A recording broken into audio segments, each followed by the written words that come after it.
পদ্মকে ঠিকঠাক নিরাপত্তা দেওয়া হয়নি বলে গীতা বড়বাবুকে এই নিয়ে কথা শোনায়। এরপর গীতাকে স্বপ্না দেবী ফোন করে বলে, তোর শ্বশুর মশাই এসেছে তোকে নিয়ে যেতে, ওনার 2 বউকে উনি ওই বাড়িতে নিয়ে যেতে চান। পাশ থেকে অগ্নিজিৎ মুখার্জি স্বপ্না দেবীকে বলে, কার সাথে কথা বলছেন? স্বপ্না দেবী বলে, গীতা। অগ্নিজিৎ মুখার্জি স্বপ্না দেবীর হাত থেকে ফোনটা নিয়ে গীতাকে বলে, তুমি তাড়াতাড়ি কাজকর্ম সেরে বাড়ি চলে এসো, আমি তোমাদের 2 বোনকে বাড়িতে নিয়ে যাব, আমি তোমায় মাথায় করে রাখবো, আর আমি জোড়া বিয়ে উপলক্ষে বাড়িতে পার্টি দেব।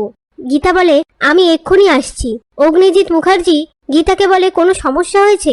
গীতা বলে, আপনি পার্টি দিন যাই করুন, কিন্তু বেকসুর খালাস পাওয়ার পর এখানে অনেক বড় জাল বেছানো হয়েছে। অগ্নিজিৎ মুখার্জি বলে, আমার সাহায্য লাগলে বলো, আর আমি তোমার জন্য তোমার জুনিয়র হিসেবে কাজ করব, তোমার বাবার কাছ থেকেও ক্ষমা চেয়ে নেব।